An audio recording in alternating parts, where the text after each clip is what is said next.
지난주에 제가 광고 드린 대로 사장은 크리스마스 시간에 맞춰서 교재를 만들었기 때문에 누가복음이죠. 죄에서 구원받음. 그래서 스킵하고 출애굽기로 계속 연결해서 나아갑니다. 5장입니다.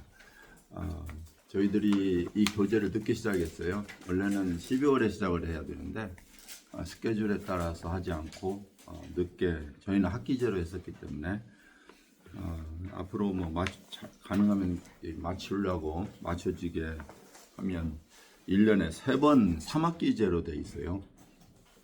그래서 이 앞에 보시면 그 스케줄이 쭉 나와 있을 거예요. 성역 공부 이 교재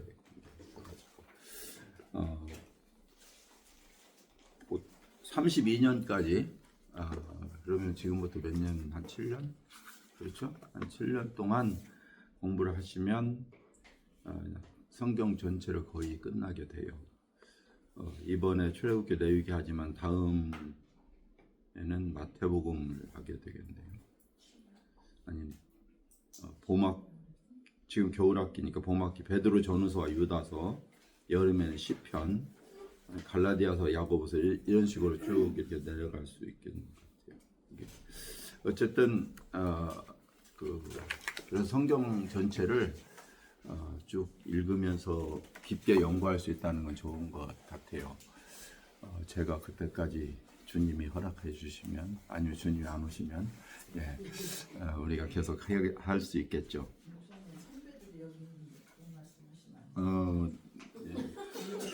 저기가 누가 말씀하셨어? 그 소리? 가는데 순서가 없다고? 태어난 것은 순서 있지만 가는데 순서가 없는 거. 그거는 진리지만 섭섭하네. 어쨌든 그렇습니다. 그래서 오늘은 14장이 되겠죠. 14장에서 부터 시작해서 원래는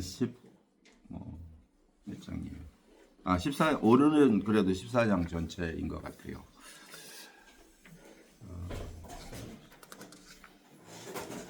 이 출애굽기 14장은 출애굽기의 사건 중에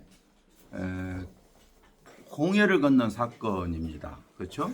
홍해를 건넌 사건이에요. 그래서 이 홍해를 건넌 사건이 우리 이제 실제로 이집트 사람들에게 어떠한 의미가 있었고 그걸 오늘 공부하죠. 그러나 성경은 항상 이렇게 보셔야 돼요. 모든 성경은 그래요. 해석할 때는 그 당시에 그 사람들에게 어떠한 의미가 있었는지 그것을 항상 보셔야 돼요. 그게 올바른 해석이에요. 그러니까 우리가 그 문자와 그 말씀을 그대로 나한테 적용시키면 어떤 문제가 되냐면 이 환경과 문화와 대상이 틀린 것을 적용하게 되는 거예요. 쉽게 말하면 아브라함에게 네 아들을 모리아산에 바쳐라 이런 말씀이 있는데 그날 성령이 감동해서 나에게 주신 말씀으로 받은 거예요. 그래서 독자밖에 없는 아들을 나무짐을 지게 하고 횃불을 들고 그리고 칼을 차고 지리산으로 올라가는 거죠. 이런 사건이 있었어요, 실제로.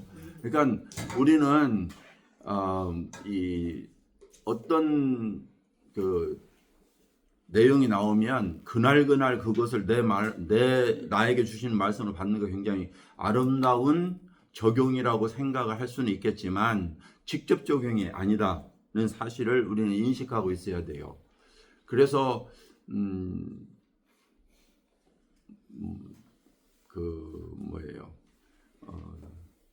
형제를 어떤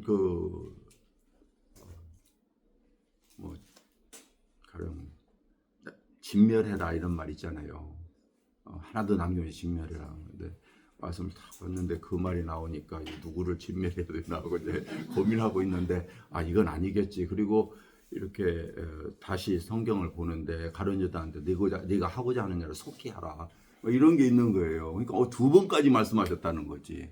이런 식으로 적용하는 것은 잘못됐다. 이건 그 다음에 두 번째는 뭐냐면 그렇다면 그 시대에 일어난 사건들을 그냥 적용하고 마는 것이 성경이냐? 그게 아니라 오늘날 나에게 주신 말씀이 아니냐 이렇게 보잖아요, 그죠? 그러면 중요한 건 뭐냐면 이것이 나에게 어떻게 적용되느냐 하는 것을 아는 것이 중요한 거죠.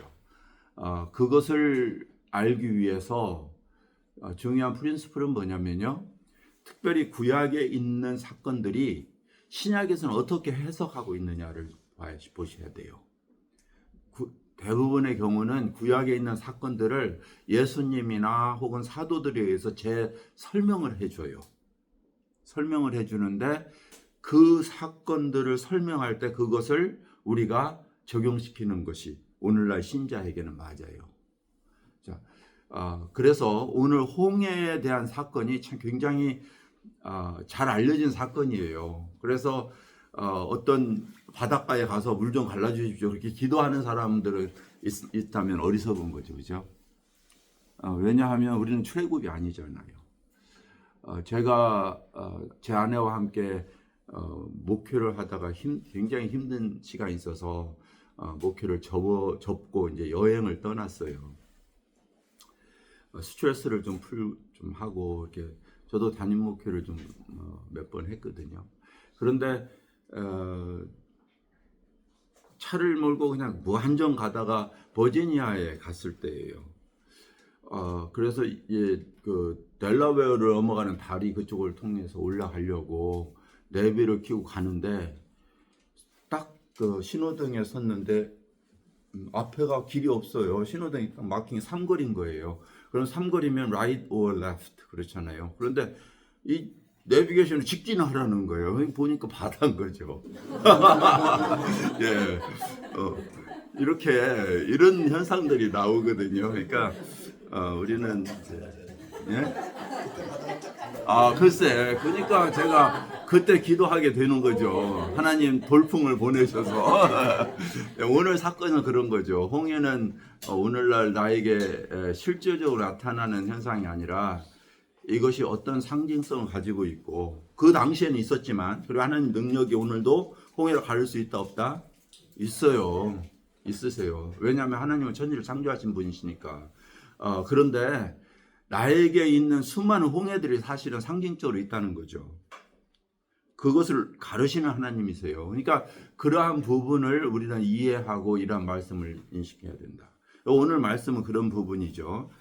그래서 오늘 14장 5절에서 15장 21절까지의 사건을 공부하고 다음 주는 또 역시 15장을 또 반복하게 될 거예요. 그러니까 오늘은 14장을 중심으로 해서 하는데 19절에서 31절까지가 오늘 말씀 내용이죠. 본문 그 내용의 배경에는 지난번에 공부했던 6월절을 배경으로 하고 있어요. 6월절은 이스라엘 백성을 애굽 사람들이 이제 됐다 가라 하고 쫓아내는 그 재앙이죠. 더 이상 우리나라는 하나님의 진노 앞에서 이제 견딜 수 없다는 사실을 인식하게 된 거예요. 그래서 마지막으로 이스라엘 백성들에게 하나님이 10가지 재앙이지만 이제 마지막으로 오늘 밤이 지나면 넌 떠날 거야. 그러니까 나그네처럼 신발 신고 허리띠를 띠고 서서 급히 이런 말씀을 부탁하죠. 제가 설교 때 말씀드렸지만 그것은 떠날 준비를 하고 살아라 하는 이스라엘 백성들의 나그네적 삶을 이야기한다 하는 말씀을 드렸죠. 그런데 그 삶 속에서 이제 출발을 하게 되는데요. 애굽인들이 얼마나 떠나는 것이 좋았으면 재물을 막 줬겠어요.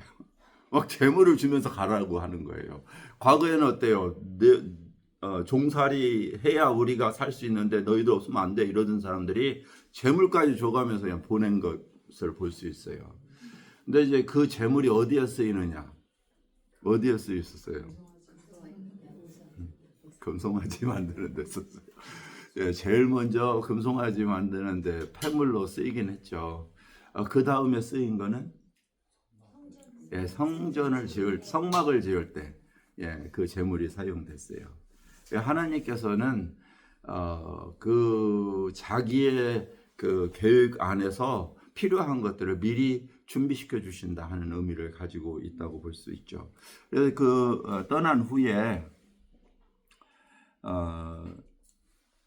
떠나게 되는데 그 찬송하면서 떠나요. 얼마나 좋았겠어요. 근데 그 길이 떠나면서 도망치듯 떠나는 것보다는 막 사람들은 애굽 사람들 나와서 재물을 주고 막 이제 간다고 즐거워하면서 이렇게 피크닉 하듯이 나왔어요. 그것은 새로운 출발이었다. 이것이 바로 하나님의 능력이다 하는 부분이었고요. 그런데 그들이 출발한 애굽 땅에서 그 가나안 땅까지, 약속의 땅까지 걸으면 사흘길이에요. 사흘길. 그러니까 불과 사흘이면 들어가야 되는데 하나님께서는 사흘길을 바로 들어가게 하지 아니하시고 남쪽을 향하게 하세요. 남쪽을 향해서 어디로 가게 되냐면, 제가 지도를 했는지 일과에서는 지도가 없어요. 자, 나중에 지도를 삽입해 드릴게요. 아, 그런가요?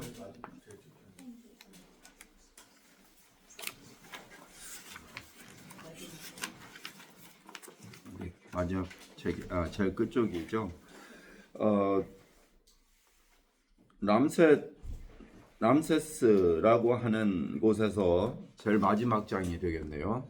그곳에서 출발해서 바로 지름길로 들어갔다면 바로 거긴데, 사흘길 해변길로 해서 쭉 따라가면 그게 지름길인데, 그쪽으로 가지 않고 빨간 줄로 하나님께서 인도하세요.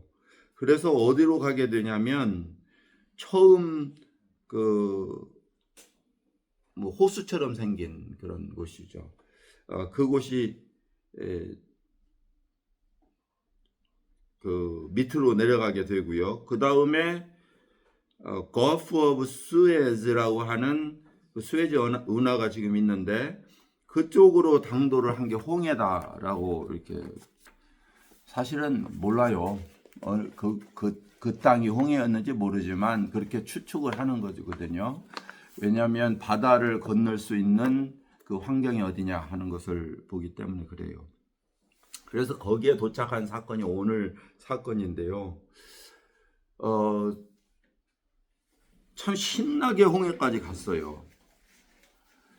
그런데 그 홍해길에 딱 도착한 것이 바로 14장에 대한 말씀이죠.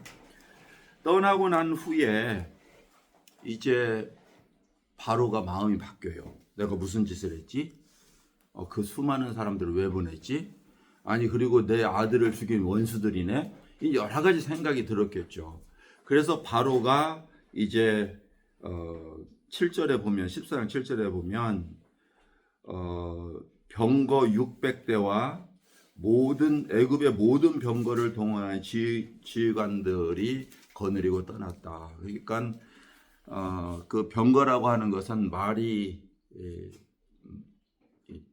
마차가 이렇게 끄는 그러한 수레를 이야기하는데, 거기에 창이 있었고 무기들이 있었던 걸 볼 수 있어요. 우리가 영화를 보면 추측할 수 있는 거죠. 혹시 10개를 보셨으면 알 수 있을 거예요. 그러한 바로가 떠나게 된 것은 8절에 보면, 여호와께서 애굽 왕 바로의 마음을 완악하게 하셨으므로 그가 이스라엘 자손의 뒤를 따랐으니, 이스라엘 자손이 그냥 담대히 나갔다.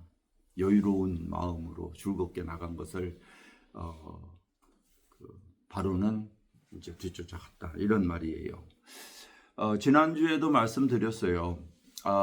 이 바로의 마음이 강팍하게 된 것은 사실 한 번에 이루어진 것은 아니다 하는 말씀을 드렸어요. 우리가 강팍하다고 하는 것은 마음을 굳게 하다, 하둔이라는 단어를 말씀드렸는데, 세상을 살아가면서 우리들은 어떠한 사건이 부딪히면 이렇게 해도 되나 하는 망설임이 생길 때가 있어요. 그러면 그때는 성령께서 우리에게 경고하신다라고 생각하면 돼요. 노란불이 깜빡이고 있다는 그런 인식을 하셔야 되죠. 그때 우리는 잠시 멈추고 하나님의 뜻을 구하는 것이 가장 중요해요. 그런데 그러는 중에 하나님의 말씀은 이런 것 같은데도 그것을 행하면 그 다음에 우리 마음에 그 가책이 오는 경우가 있어요. 그러면 그것은 하나님이 우리에게 주신 경고라고 보셔야 돼요. 이 그리스도인과 그리스도인이 아닌 사람들의 차이는 뭐냐면요. 그리스도인들은 범죄했을 때 우리 안에 성령의 그 근심, 성령의 그 말씀하심이 있어요. 말씀에 하나님의 그 말씀에 하나님 뜻을 순종하고자 하는 그 마음의 그 간구가 그 간절한 사람에게는 이 성령의 음성에 굉장히 민감해져요. 그런데 그러한 것이 없으면 왜 이러지? 그냥 지나가요. 그냥 지나가요. 그리스도인에게 나타나는 죄가 우리에게 침투할 때 두 가지 현상은 뭐냐면요. 하나는 우리에게 그 두려움이 있다가 행하고 나면 우리에게 가책이 와요. 가책이 와요. 그 가책이 반응하는 두 가지가 있어요. 하나는 네가 그런데도 그리스도인이야? 하는 참소, 정죄가 일어나요. 네가 그런데도 그리스도인이야? 이런 음성은 누가 줄까요? 사탄이 주는 거예요. 왜냐하면 그리스도인이라고 하는 이 단어 자체 속에는 그리스도께 속한 사람이라는 뜻이잖아요. 그리스도의, 그리스도의 이 똑같은 말이에요. 내가 그리스도에 의해서 생명을 얻은 자다. 그리스도 안에 속한 자다. 그리스도와 한 생명이 되었다. 연합된 자다 하는 것이 바로 그리스도인이에요. 그 그리스도인의 신분에는 무엇을 전제로 하냐면 결코 정죄함이 없다는 걸 전제로 해요. 왜냐하면 예수를 믿는다고 하는 것은 무엇을 믿어요? 왜 무엇을 믿어요? 예수를 믿는다고 하는 것은 내 죄를 위해서 죽으셨다는 십자가의 구속을 전제로 해요. 예수님이 다른 그리스도인과 그리스도 아닌 사람과 차이는 뭐냐면 하나님이 구원자로 우리를 보내셔서 그 구원의 길을 예수님이 십자가에서 이루셨다. 내 죄를 십자가에서 처벌하셨다. 심판하셨다는 걸 믿는 거예요. 그렇기 때문에 나는 죽었고 예수와 함께 이제 부활과 함께 살았다. 그러므로 새로운 피조물이다. 이것이 가장 기본적인 신앙의 시작이에요. 제가 지난주에 유월절을 통해서 말씀드렸잖아요. 그죠? 그래서 예수와 함께 죽고 장사되고 다시 살았다고 하는 것이 그리스도인의 신분의 모습이에요. 그래서 첫째, 결코 정죄함이 없어요. 그러면 죄가 정죄함이 없다는데 나에게 그런데도 네가 그리스도이냐 하는 그러한 그 음성이 들려온다면 그것은 누가 주는 것이다? 사단이 주는 것이다. 왜냐하면 하나님이 너희를 위하시면 누가 너희를 대적하리요? 의롭다 하시는 이는 누구? 하나님이시니 누가 너희를 정죄하리요? 이것이 바로 그리스도인의 모습이에요. 로마서 8장 우리 공부했죠. 그죠? 그래서 그리스도인의 신분은 하나님의 온전한 구원 안에 있음을 이야기하는 거예요. 그런데 사탄이 그렇게 정죄해요. 그런데 그 다음 음성이 또 있어요.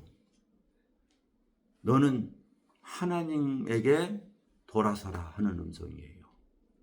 이 하나님께 돌아서라고 하는 음성이 무엇을 우리에게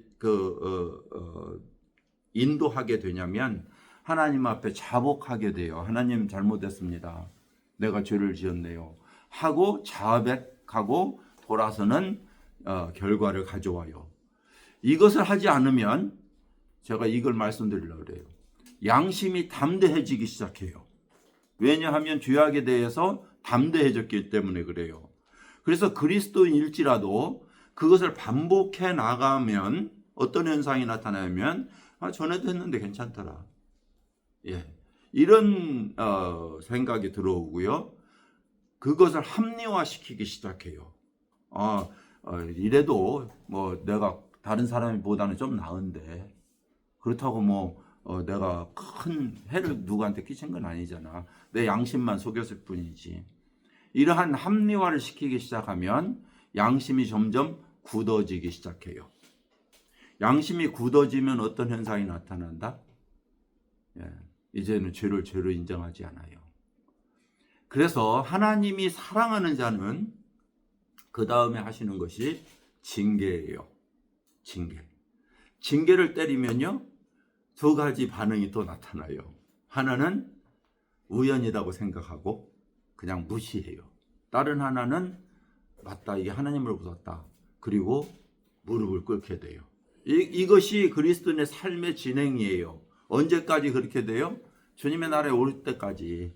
우리는 왜냐하면 육신을 가졌기 때문에 주님의 나라에 하나님께서 그 이 땅에 새로운 새하늘과 새 땅을 창조해서 우리의 몸이 새 몸을 입을 때까지, 신령한 몸을 입을 때까지는 지속적으로 범죄하고 살 수밖에 없어요.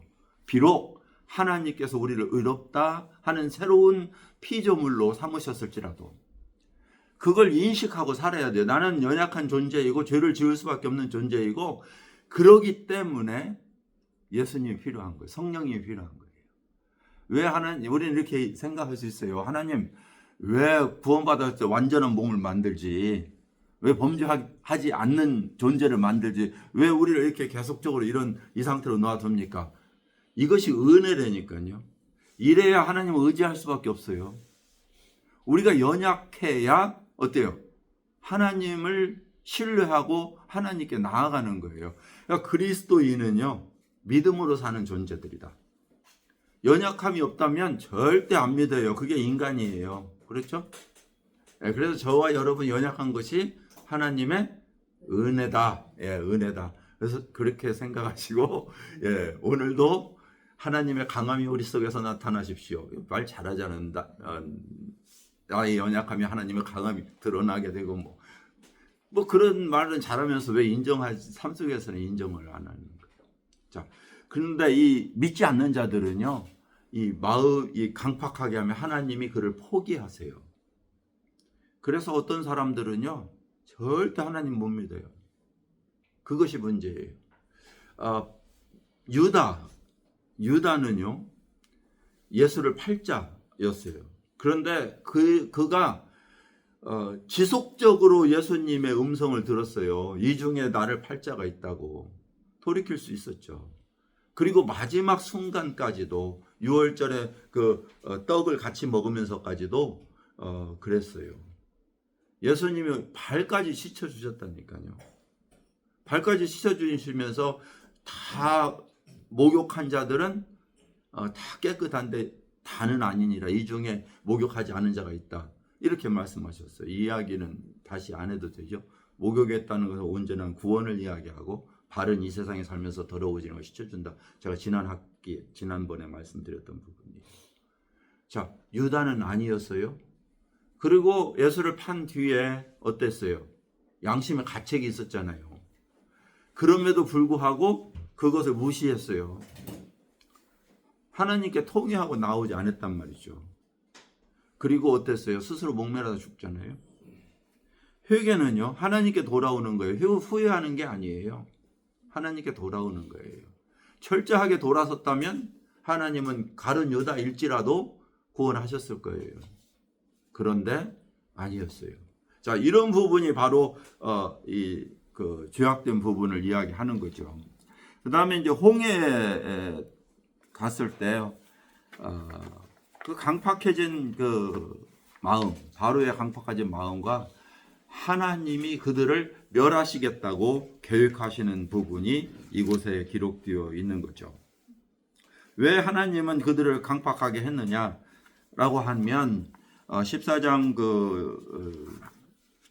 19절 이하에 보면요. 이전에 5절 봅시다. 어디에 나오는지 봅시다. 자, 10절에 보면 이것을 이스라엘 백성들이 심히 두려워하고 여호와께 부르짖었어요. 또 그런데 보세요. 애굽에 매장지가 없어 여기까지 끌어오면서 하나님 우리를 멸하라 하십니까? 벌써부터 이 불평이 환경에 대한 불평이 있잖아요. 이것이 누가 방금 즐거워하면서 나온 이스라엘 백성들의 마음이에요. 환경이 싹 변하니까 어때요? 바로 불평이 토해 나와요. 이 불평의 사건이 지속되는 것이 40년이에요. 예, 40년. 이것 속에서 하나님은 이들을 몰랐을까요? 알았어요. 그러니까 하나님께서 결국 신명기에 보면 내가 너희를 이 땅에 인도한 것은 너희들이 나를 섬기기 때문이 아니다. 너희들이 잘나서가 아니다. 너희들이 수가 많기 때문이 아니다. 내가 아브라함의 약속을 기억했기 때문이다. 하나님은 죄송합니다. 아브라함 약속이 아브라함과 약속한 약속이라고 그랬죠?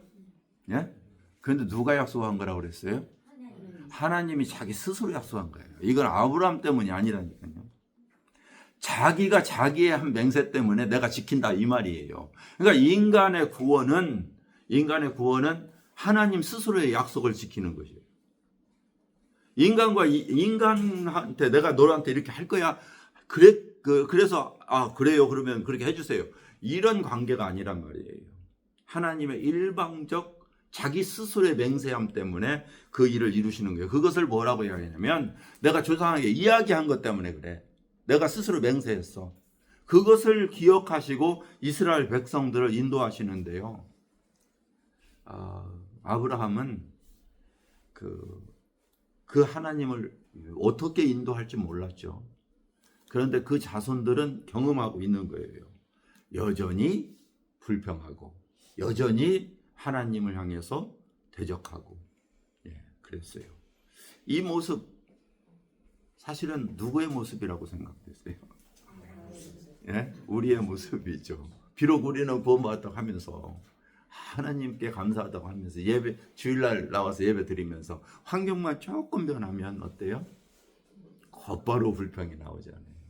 왜? 하필이면 이 시점에 이렇게 나오죠. 그런데 이렇게 이야기해요.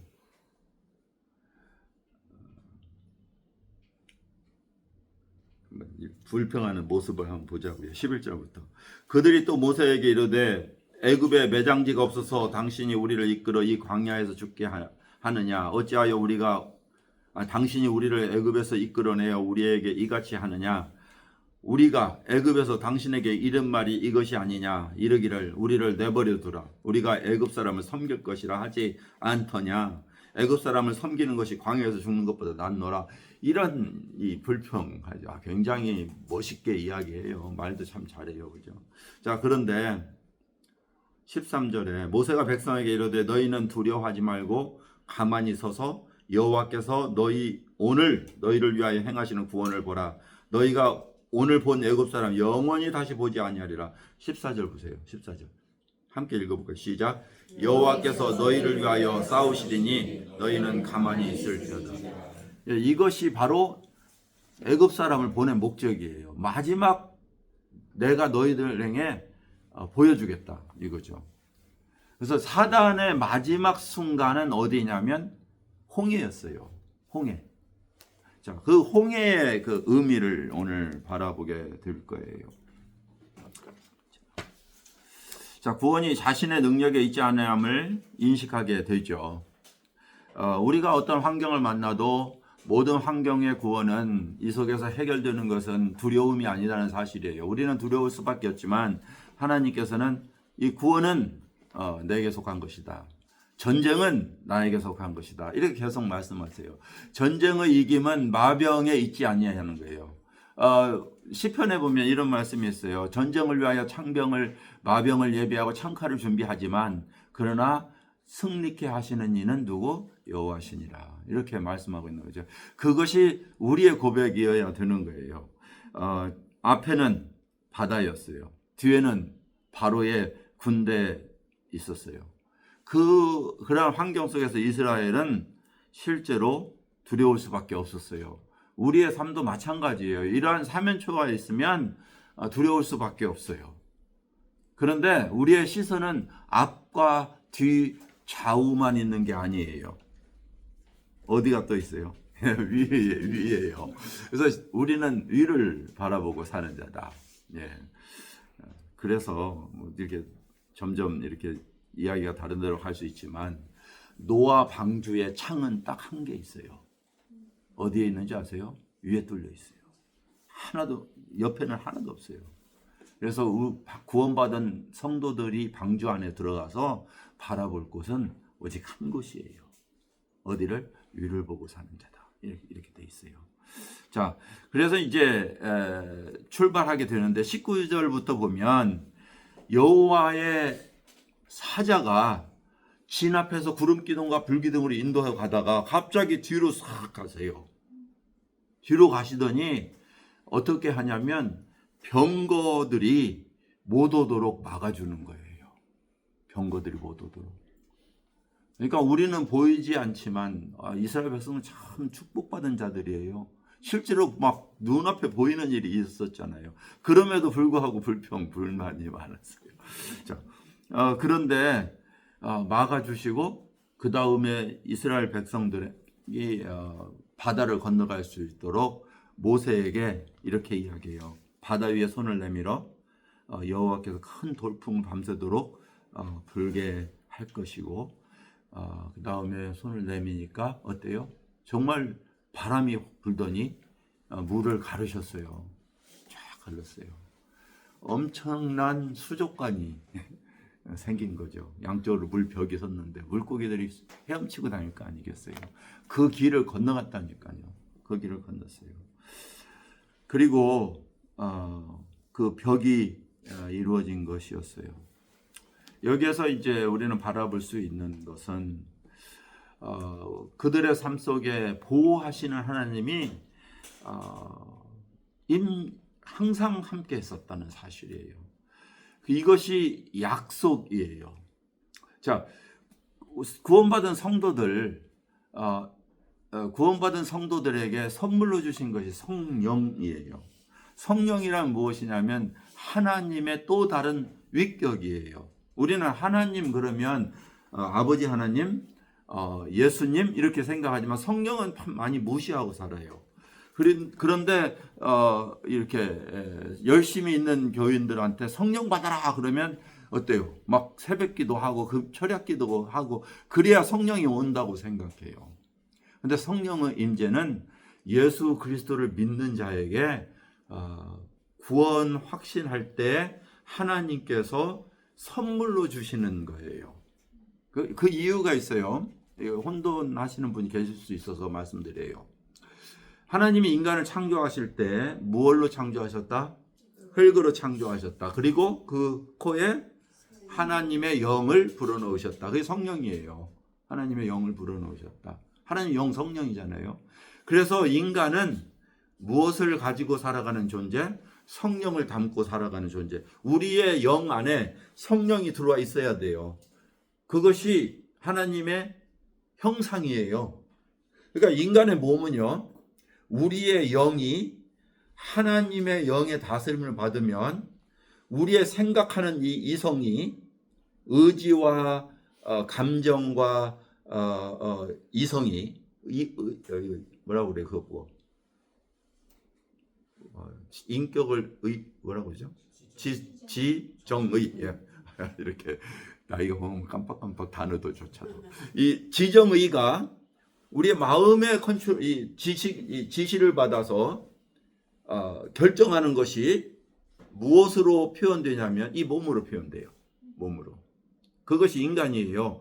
그런데 이 안에 성령을 담고 창조되었기 때문에 하나님 형상을 가지고 창조됐기 때문에 이 형상으로 우리 지정이가 이렇게 인도함을 받으면 무엇을 나타날까? 우리 몸은 하나님의 영광을 나타내는 형상을 나타내는 거예요. 그럴 때 이 세상의 피조물이 우리 인간을 바라보고 하나님의 존재 어떠하심을 인식하게 되는 거예요. 아, 그렇구나. 그래서 인간은 만물 앞에서 하나님의 창조를 다스리고 지키고 보호하고 할 수 있는 능력이 부여된 거예요. 그러나 하나님의 명령을 어겼을 때는 하나님의 주체, 하나님의 주권 되심을 인정하지 않고 사단의 음성을 듣고 그에게 그 마음을 뺏기는 그 순간 하나님의 영이 우리 인간에서 떠났어요. 이것을 영적 죽음이라고 이야기해요. 생명이 떠났으니까요. 그래서 살아있는 존재가 죽은 존재가 되는 거예요. 성경에는 이렇게 이야기해요. 한 사람으로 말하면 죄가 세상에 들어오고 그 죄로 말미암아 죽음이 왔다. 이 죽음이 바로 성령이 떠난 것을 이야기해요. 살아있는 영이 하나님의 영이 떠났기 때문에 그래요. 자, 그러면 다시 살림을 받으려면 우리 죄가 사라지고 하나님께 돌아와서 그 하나님의 영을 다시 받아야 다시 새로운 존재가 될 거 아니겠어요? 새로운 생명이 들어오지 않겠어요? 그것이에요. 바로 우리가 구원받았다고 하는 것은 예수가 우리 하나님의 품을 떠났다 이 죄를 해결하시고 하나님의 새로운 생명을 우리 안에 불어넣어서 우리가 새로운 존재가 되는 거예요. 그것을 그리스도 예수 안에 있는 자에게는 새로운 피조물이 된다는 것을 이야기하는 거예요. 그렇죠? 그러니까 죽은 존재가 되었던 것이 새로운 생명을 갖는다는 것은 동일한 원리예요. 한 사람으로 죄가 들어왔고 한 사람으로 생명이 들어와요. 한 사람으로 죄가 들어왔고 한 사람으로 죄를 해결하시고 의가 들어와요. 그래서 우리는 더 이상 죄인이 아니고 예수 그리스도의 의로 살아가는 자가 되는 거예요. 이것이 바로 그리스도인이란 말이에요. 그러니까 완전한 본질의 변화, 완전한 변화예요. 즉 본질의 변화. 이러한 이 영을 받은 자는 무엇에 의해서 살아간다? 하나님의 영에 의해서 살아가는 거예요. 성령에 의해서. 그래서 성령이 우리 안에 들어온 것을 새로운 피조물이다, 거듭났다, 하나님의 자녀다, 인치셨다 이렇게 이야기하는 거예요. 막 이렇게 해서 성령 주시세요 그러면 이 오순절날 성령이 비둘기 같이 임하잖아요. 근데 임하시다가 쫙 그럼 놀라서 도망가지 않겠어요? 생각해 보세요. 아니 그 농담입니다. 썰렁하죠. 자, 이 소리 질러서 오는 게 아니라니까요. 하나님의 말씀을 들을 때 고넬료 가정 기억하시죠? 베드로가 설교하는데 우리 이방인이에요. 이방인. 예수 그리스도를 온 인류의 구주로 보내시고 그가 십자가에 죽으셔서 우리의 죄를 사하셨다. 이 말을 듣는 그 순간에 그들이 믿음의 성령이 그들에게 임했어요. 예. 이것이 바로 하나님의 방법이에요. 예. 자, 그런데 성령에 대한 이야기를 좀 하면 좋을 텐데요. 이 교제는 못하고 이렇게. 이 성령이라고 하는 것은 우리에게 임재가 있죠. 믿을 때 임재해요. 그런데 이 새로운 생명이 들어오면 우리가 태어나면 우리한테 재능이 생기잖아요. 모든 사람들이 재능이 같다 틀리다? 재능이 틀려요. 그 재능을 은사라고 불러요. 어떤 사람은 입으로, 어떤 사람은 손으로 재능이 다 각기 달라요. 그래서 은사에 따라서 섬기는 거예요. 하나님의 일을 하는 거예요. 그걸 성령의 은사라고 불러요. 그런데 그 다음에 성령의 충만이 있죠. 그죠? 성령의 충만이라고 하는 건 뭐냐면 성령에게 얼마나 붙잡힌 바 되어 살아가느냐, 컨트롤을 받느냐를 이야기해요. 그러니까 우리가 성령이 있는데 이 안에 성령이 나를 얼마나 다스리지? 나를 얼마나 다스리지는 무엇에 있어요? 내 지정의가 얼마나 그 속에 순복하지? 그 말이에요. 나를 얼마나 다스리지? 그러면 우리의 생각이 성령에 사로잡혀서 우리의 몸은 성령이 시키는 것을 한다. 그것이 우리의 드릴 영적 예배다. 너희의 몸을 거룩한 산제사로 드려라. 이것이 너희 영적 예배다. 그러기 위해서는 너희 마음이 변화를 받아서 이 세대를 본받지 말고 변화를 받아서 하나님이 기뻐하시고 온전하고 선하시고 기뻐하시고 온전한 뜻을 우리 이 생각이 분별해서 너희 몸이 거룩한 제사로 드려라. 제가 많이 이야기했어요. 그죠? 자, 그게 성령 충만이에요. 성령 충만. 근데 성령 충만한 사람들이 우리의 삶 속에 이 성령의 다스림을 받으면 무엇이 나타나요? 사랑이 나타나고 온유가 나타나고 절제가 나타나고 충성이 나타나고 믿음이 나타나고 지금 뭐하고 이야기하는 온유가 나타나고 뭔 이야기하는 것 같아요? 성령의 열매라니까요. 그러니까 성령의 열매는요, 성령의 충만에서 비롯되는 거예요. 인격의 변화. 은사 막 사모하고요, 다른 사람에 군림하고 싶지만 그것은 여러분의 선택이 아니에요. 굳이 그렇게 할 필요 없어요. 많은 사람들이 병 고치는 은사 막, 그건 하나님이 원하시는 대로 주는 거예요. 예. 그러니까 은사는 좋은 거 사모할 수는 있지만 그것에 연연하지 마세요. 중요한 것은 성령의 충만 속에서 나타나는 성령의 열매인 것이에요. 자, 홍해를 마른 땅을 걷게 하셨죠. 그리고 그들을 건너게 하신 후에 다시 물이 합쳐졌어요. 물이 합쳐지니까 애국 군대들이 이제 난리가 났죠. 예. 그래서 그들은 물에 빠져서 다 죽게 됩니다. 하나님 은혜로 바다를 육지같이 걸었어요. 그리고 하나님의 은혜로 더 이상 그들을 추격하던 애굽 나라 군대들이 완전히 소멸됐어요. 이것은 일종의 신약 성경에 이 베드로는 이것을 그리스도인의 침례로 비유해요. 그리스도인들은 홍해에서 그들은 우리 조상들은 홍해에서 침례를 받았고 이렇게 베드로 전서에 설명하고 있어요. 그 말씀은 무엇을 이야기하냐면요, 사단이 수장되는 모습이에요. 이스라엘 백성들을 홍해에 장사 지내는 하나님을 볼 수 있어요. 물은 갈랐지만 이스라엘 백성들은 바다에 다 같이 죽은 걸로 하나님은 간주하세요. 육지처럼 가르셨지만 그들을 통과하게 하셨지만 그러나 이스라엘 백성도 바다에 다 수장된 걸로 보세요. 그리고 그 바다를 통해서 나온 백성들은 새로운 출발, 새로운 생명으로 간주하시는 거예요. 그러니까 그리스도인들이 침례를 받는다고 하는 것은 무엇을 이야기하냐면 예수의 십자가에 나는 죽었습니다. 물에 빠져 죽습니다. 그리고 수장되었습니다. 그리고 다시 나올 때는 예수의 생명으로 부활하신 생명으로 삽니다. 이것을 이야기하는 거예요.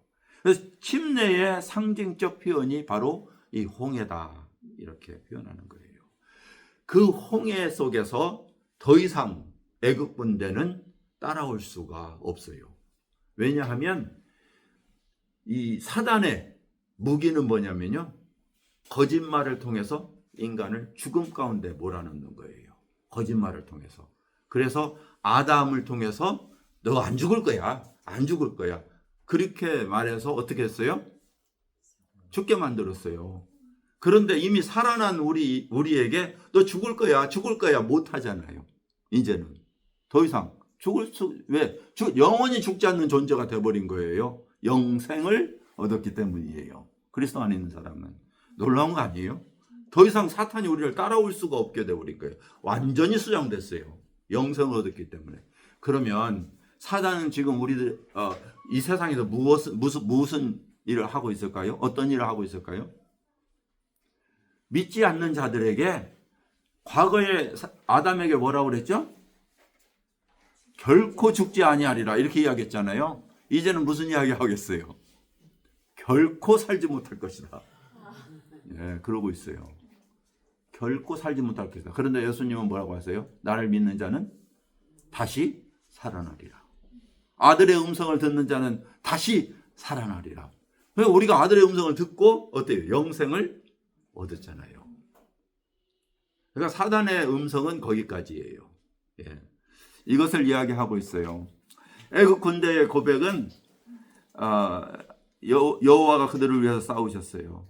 그러니까 이 모세의 말이 이루어진 거죠. 그러므로 인해서 결과적으로 하나님께서 계획하셨던 건 뭐냐면 내가 여호와인 줄 너희들이 알 것이다. 그걸 확인하게 된 거죠. 하나님께서 어떠한 일을 행하실 때는 내가 이 세상에 참 신인 것을 너희에게 알게 하리라. 구약 성경에 특히 에스겔서, 제가 지금 에스겔서를 읽고 있는데요.